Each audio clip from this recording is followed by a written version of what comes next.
This is Alice in Muggleland, where Billius McDaniels exposes you to his Chamber of Secrets, and Alice asks you to lick her every flavour bean.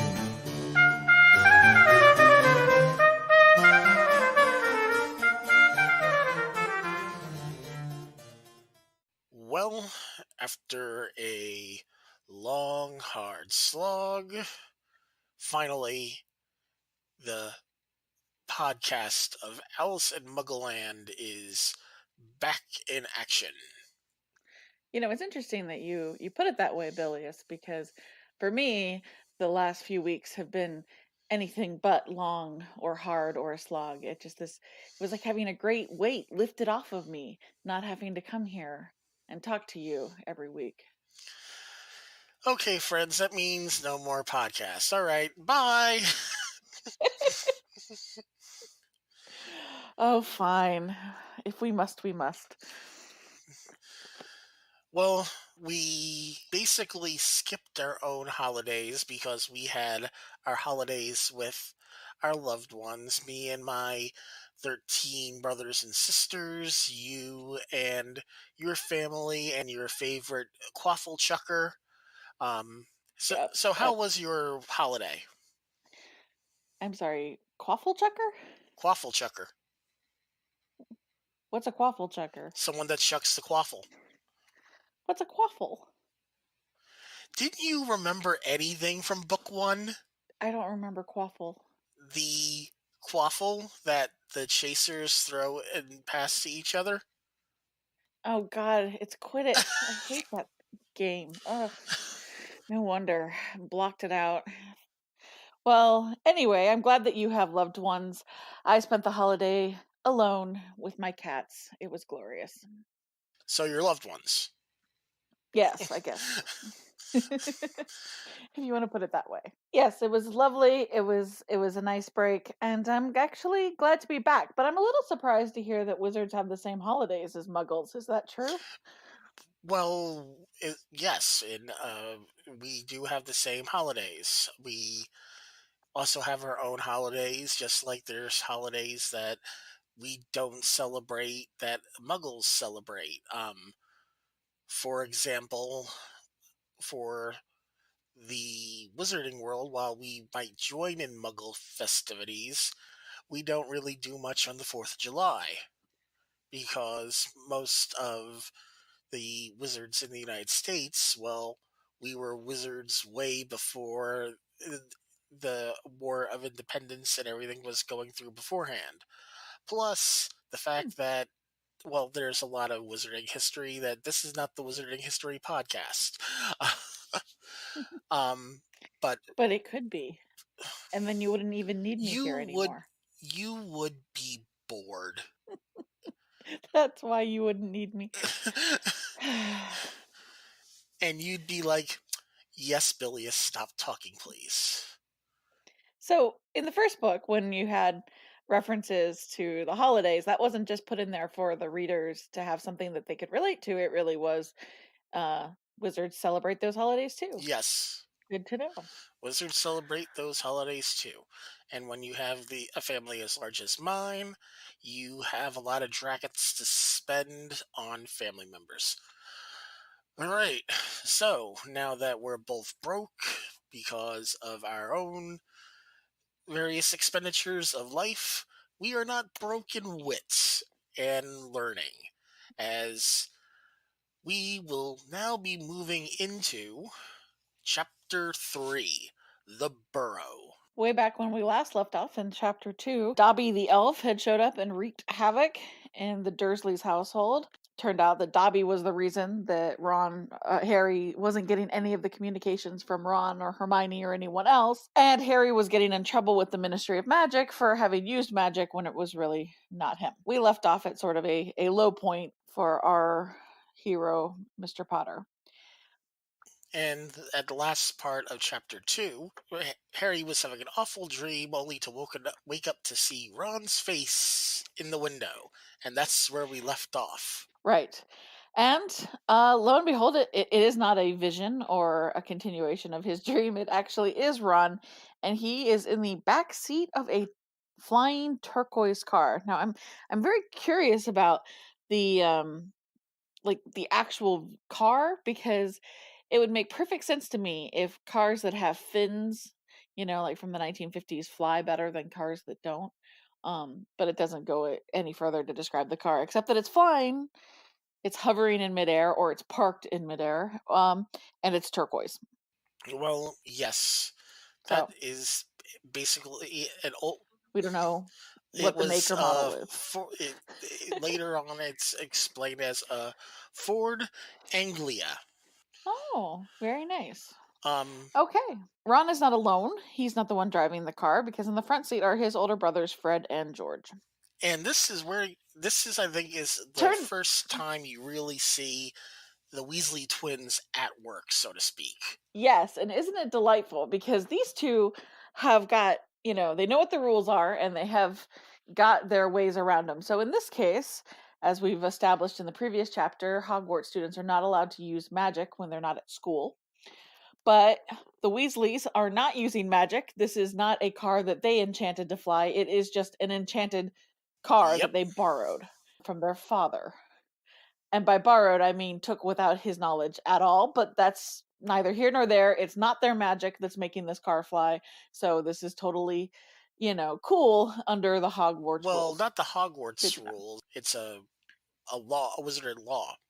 But the thing that really I think it shows, and you're gonna notice more in later books, and this is why when we were talking about the twins in the previous book, I kept on asking you what you thought about the twins, and you were like meh a little bit. Um, Well, there wasn't that much about them in the books. They right. were there. Um, They were kind of background characters. They didn't really uh do much more than congratulate Harry and Ron for their exploits. So, and they were kind of snarky, but that's about it. I like Snarky. Snarky's okay with me. But next thing you know, we have basically two cat burglars on our hands. Right. So this turns into a jailbreak very quickly. So, what's interesting to me is when they first show up, I didn't really know, like, why is he there? And it turns out he is really just there because he did not get any response to his letters, which he thought was weird. And he found out from his father, this is Ron's father, that Harry had been cited for the use of magic. And he put these two and two together and decided Harry must be in some kind of trouble, and so he's basically showed up to break him out. Ron Good to the deal. rescue. Yeah, yeah, that's a good friend right there. So yeah, now the twins, I love this. They have mastered Muggle techniques like lock picking because they're not allowed to use magic when they're not at school. So it's easy to imagine that if they were trying to break into you know, closed door at school, they would do some kind of spell to make this happen. But because they're not at school, they just pick the lock, which is impressive. We think there are skills worth learning. I have a feeling that these two cause a lot of mischief just in the world in general, a huge No, amount. really. So they pull the bars out of the windows, since, as we've discussed, Harry's really locked into his room. It's very much a jail cell. They sneak down to the cabinet under the stairs and remove all of his Hogwarts gear, so his wand and his trunk, and that's got all his textbooks and stuff in it, I presume. And they pile all of this up in the back seat of their car, and in the process, they awake the sleeping giant, Mr. Dursley. But why did they wake this? Why did the sleeping Dursley awaken? Well, I think it had to do with the owl screeching because they almost forgot her, which Yep. that would have been, um, she it was a good thing that she screeched, but it woke up the household. And what's interesting to me, the most interesting part of this chapter actually, is in fact the fact that the Dursleys are upset that he is getting away. In fact, Mr. Dursley, says something to the effect of, Petunia, he's escaping. Which you would think that they would want him gone, like they would be happy about this development, and yet they really aren't. So it's basically like a throwback to what you were saying in the last chapter with you'd be think that they'd just be glad that he was leaving instead of locking him up. Right. Yeah, I don't under like so in the last chapter he's threatening not to send him back to Hogwarts. In this chapter he's angry that he's leaving. I don't know if the Dursleys think that the Harry Potter has some kind of value that they can exploit if they keep him locked up.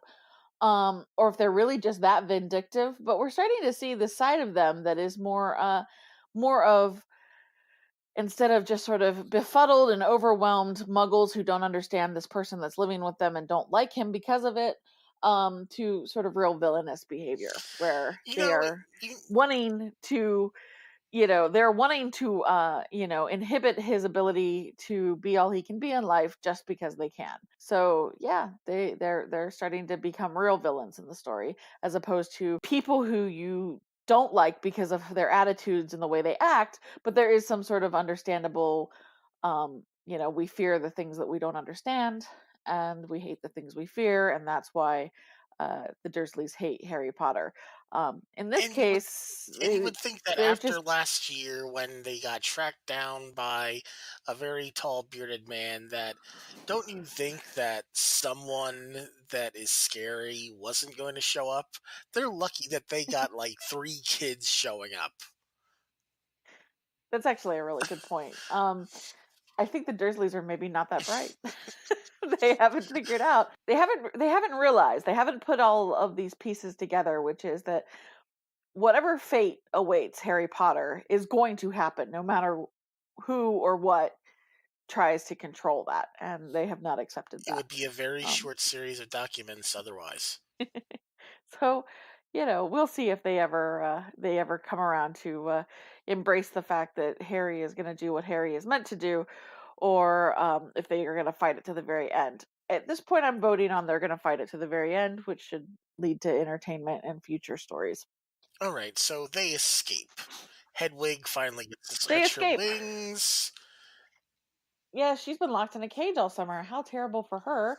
Um, and so she gets to fly along with the car. It isn't that like a beautiful mental picture. You have this flying car and this owl, and I feel like we've seen this kind of story before, where somebody's broken out and then they're putting their arms out the window and enjoying the the night air. I don't know. I couldn't come up with a story where I know I've seen that image before, but I really love this image of the flying car and Hedwig flying along beside it.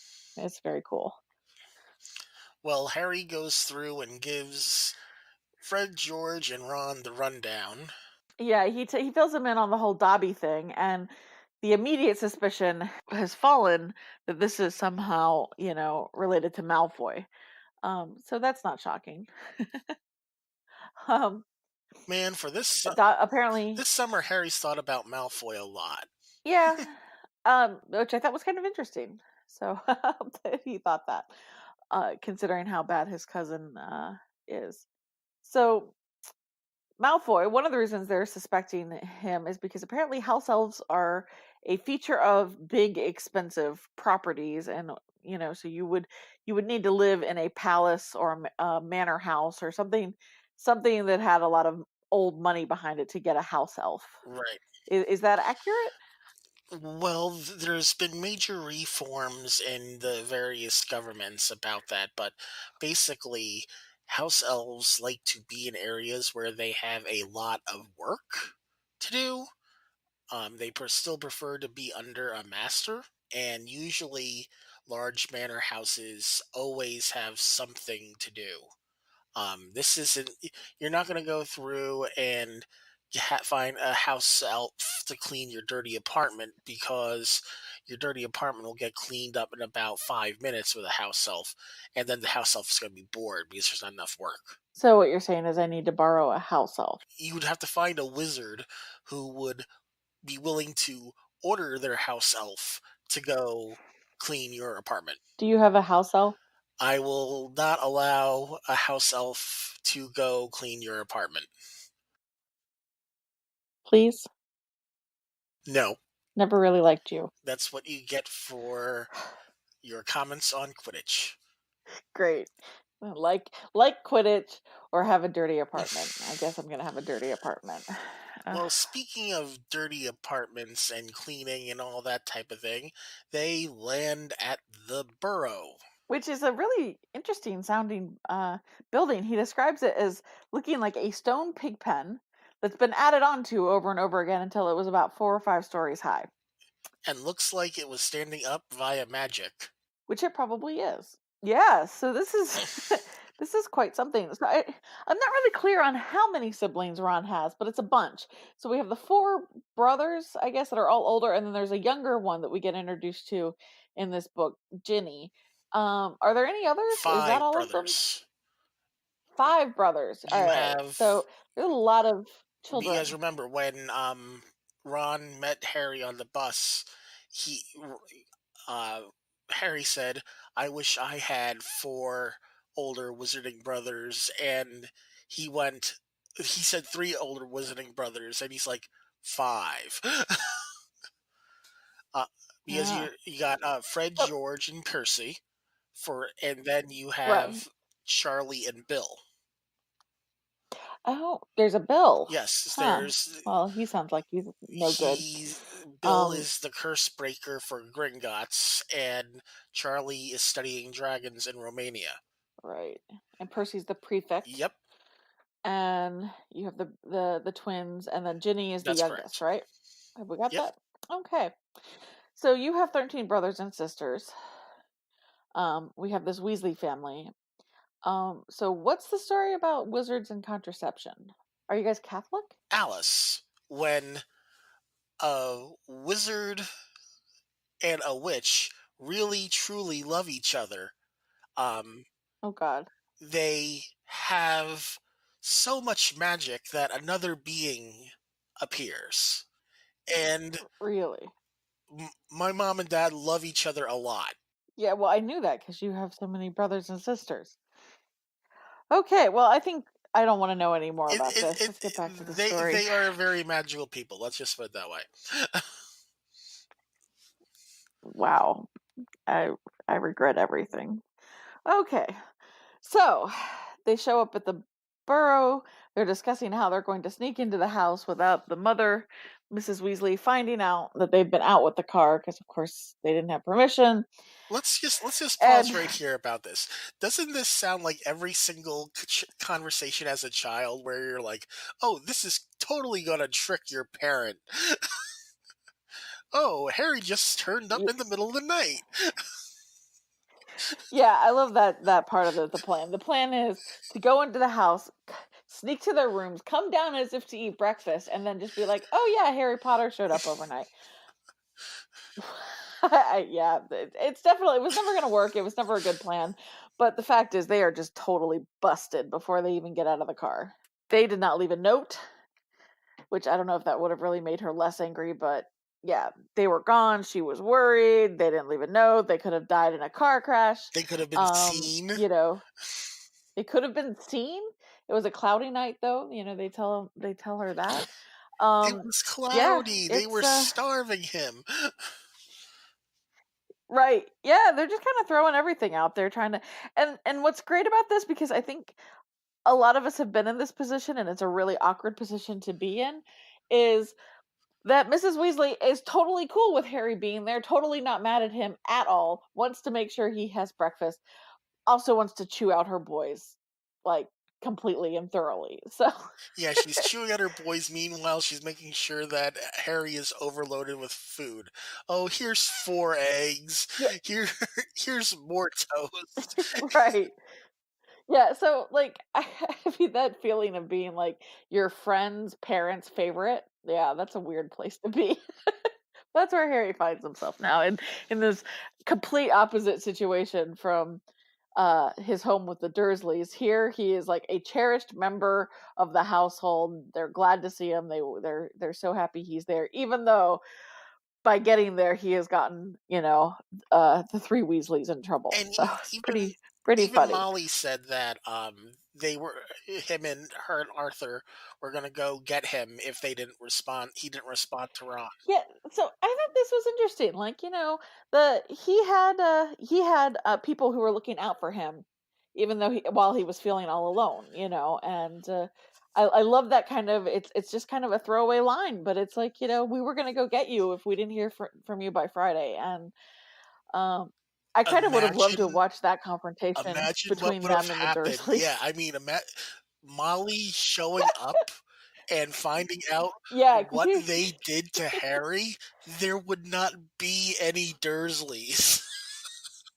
yeah, I mean, she's definitely a mama bear, and that comes across just in this chapter. And yeah, that would have been a heck of a showdown between her and Uncle Vernon. I mean, I would have really enjoyed that. Oh well, he's there now at the Burrow. They Like I said, so part of their they were lucky that was just 3 teenagers. yeah, it's not Hagrid, and heaven forbid it's not Mrs. Mrs. Weasley. Yikes. Um, yeah, so they're all in trouble. They eat their breakfast. They get assigned chores. They're not allowed to go lay down and sleep because, of course, this is their fault that they were out all night. And she even says, "Harry, if you want to go sleep," and he's like, "No, no, I want to, want to do the chores." And their chores are denoming a garden.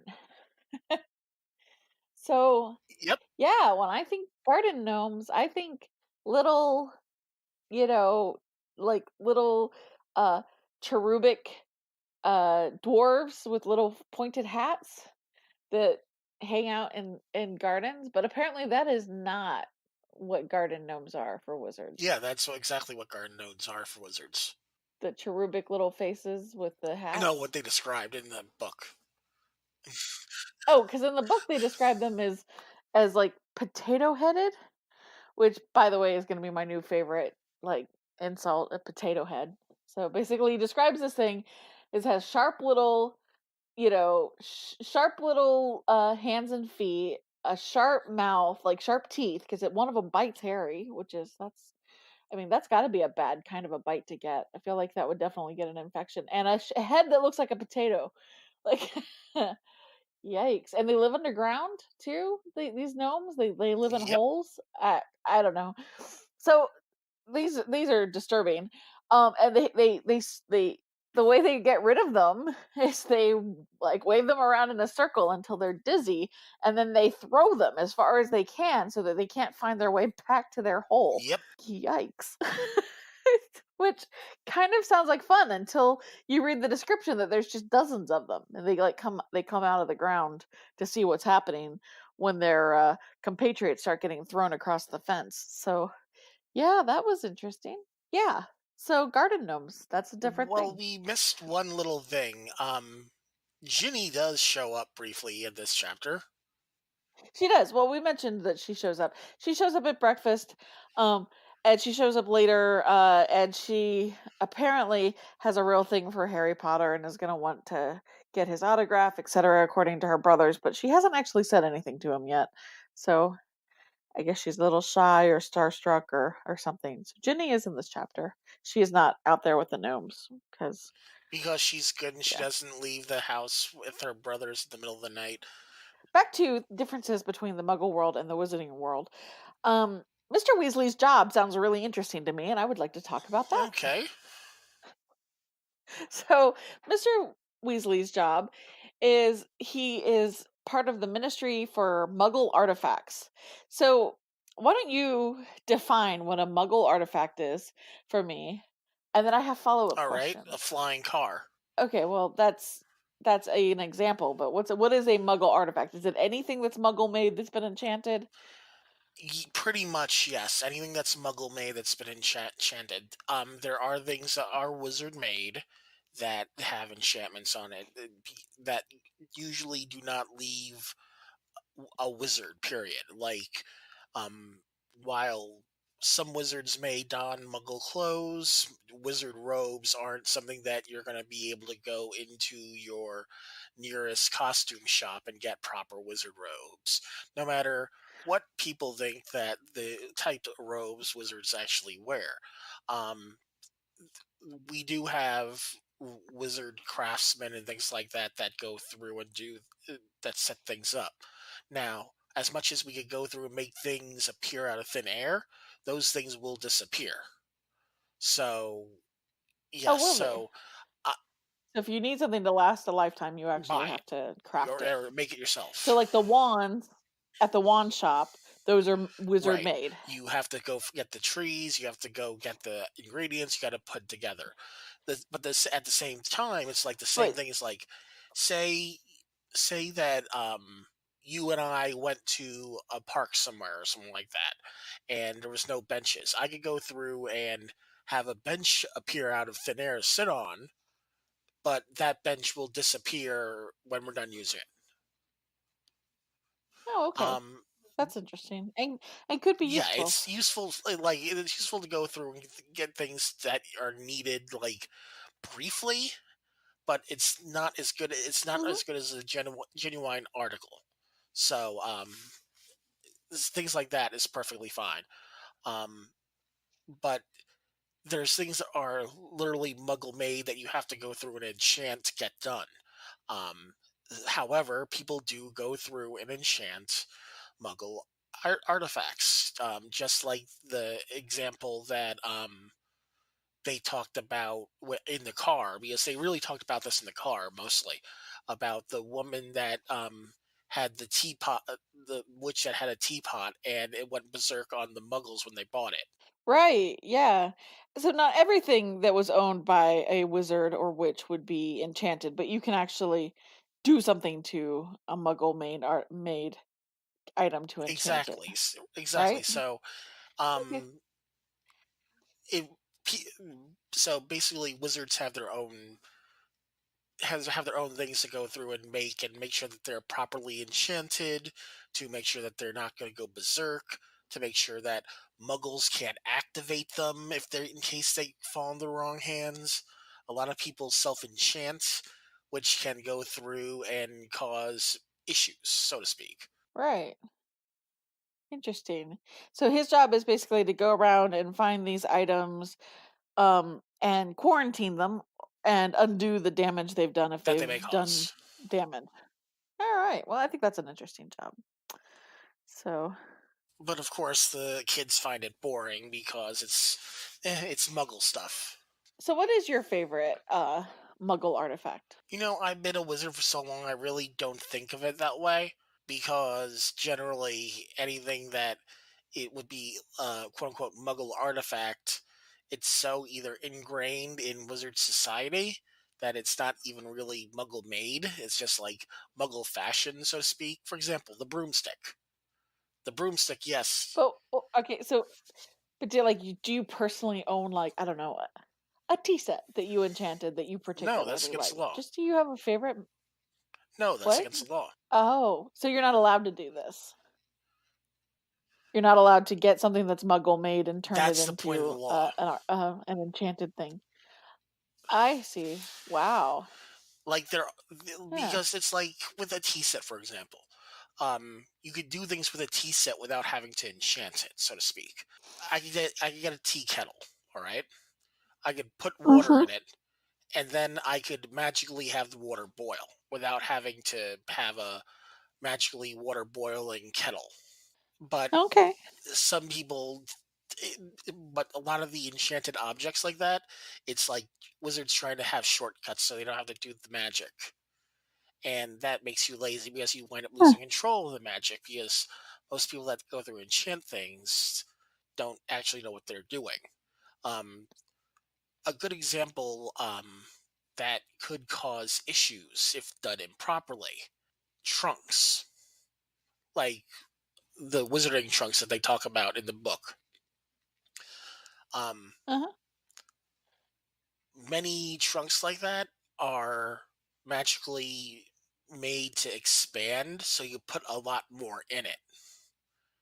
However, if you do it wrong, not only might you lose stuff, but you might accidentally get yourself like put into like a magical nothingness that you could get trapped in because you did something wrong and you tore a fiber that basically accidentally causes you to die. So there are Yikes. very you have to make sure to properly. Mr. Weasley mentioned the extremely odd ferrets, but that was for the Committee for Experimental Charms.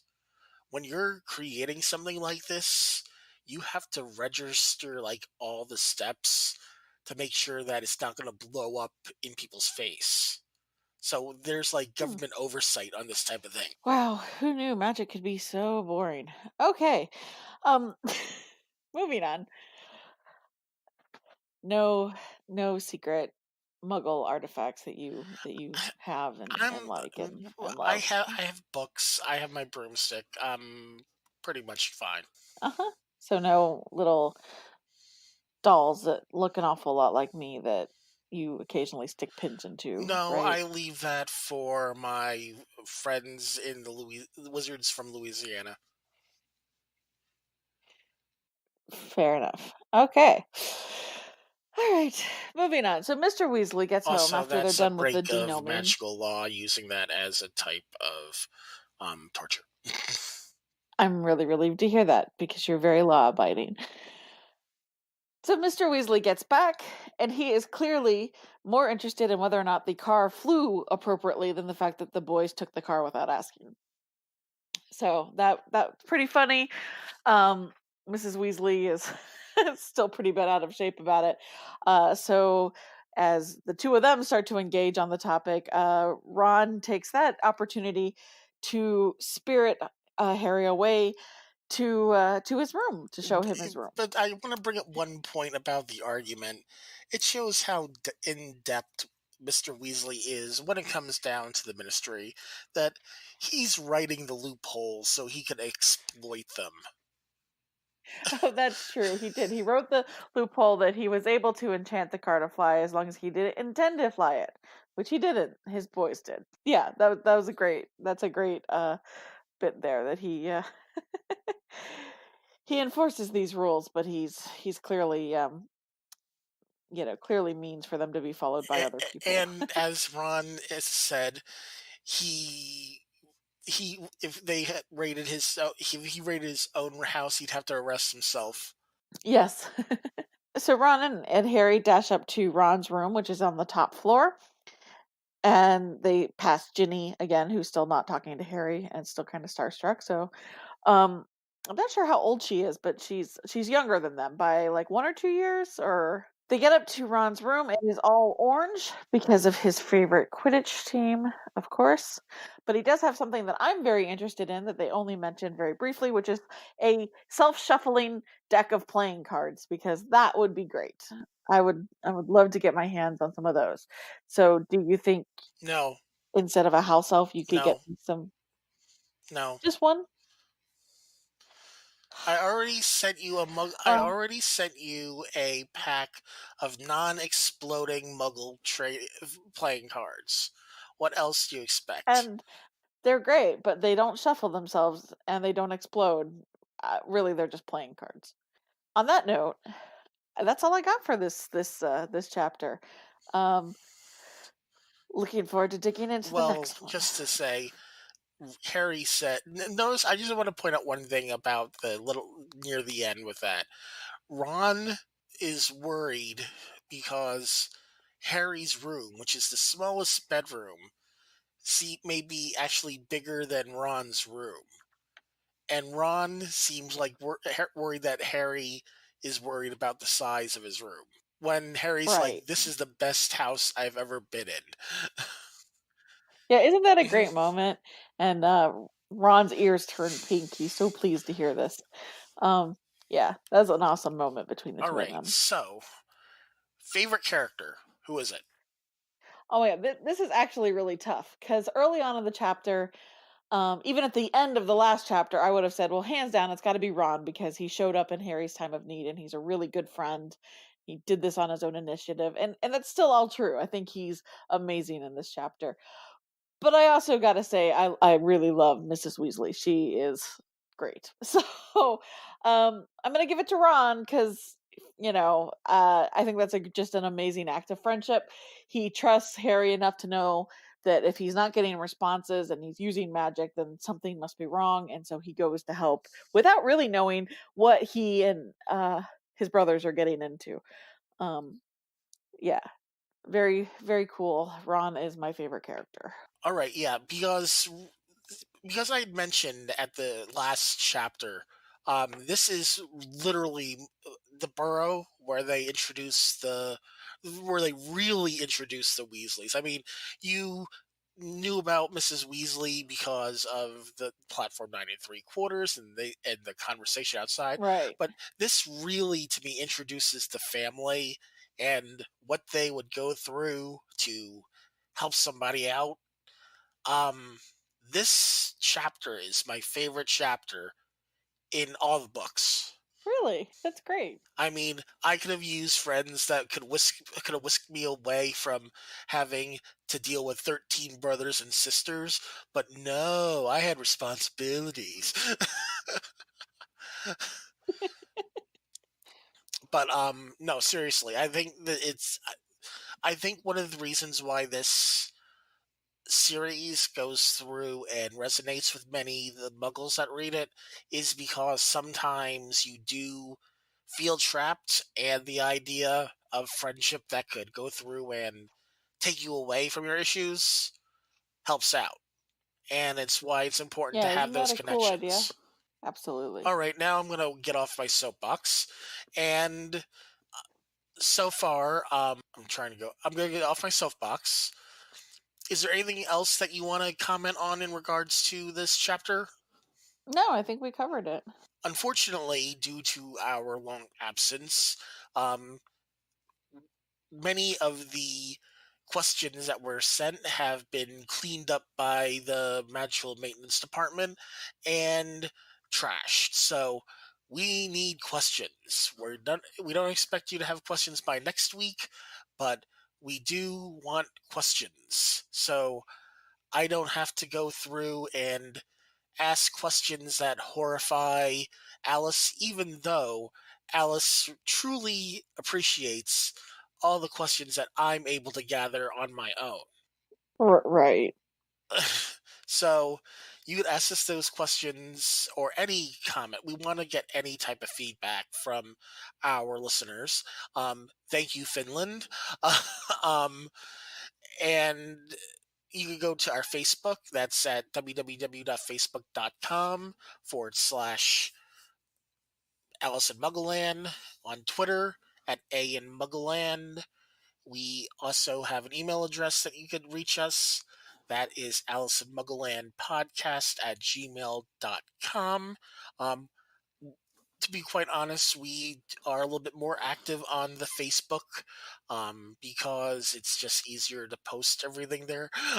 um, and lastly, but not least, we have various behind the scene footage and things of that nature that we go through and post on our Patreon.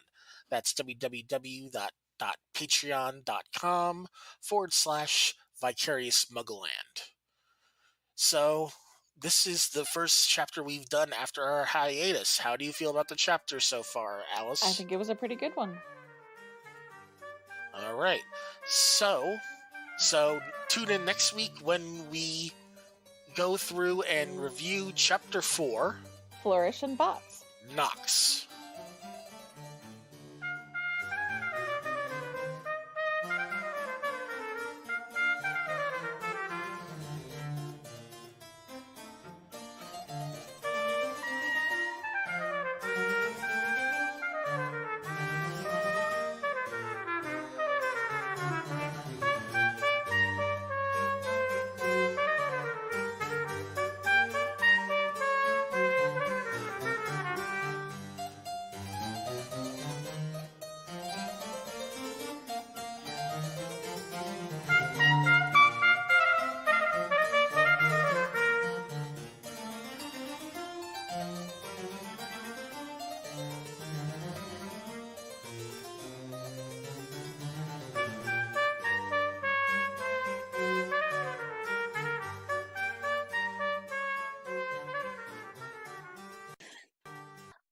So what's the story about wizards and contraception?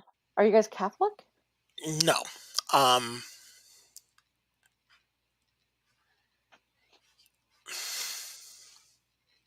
right, pause for a moment.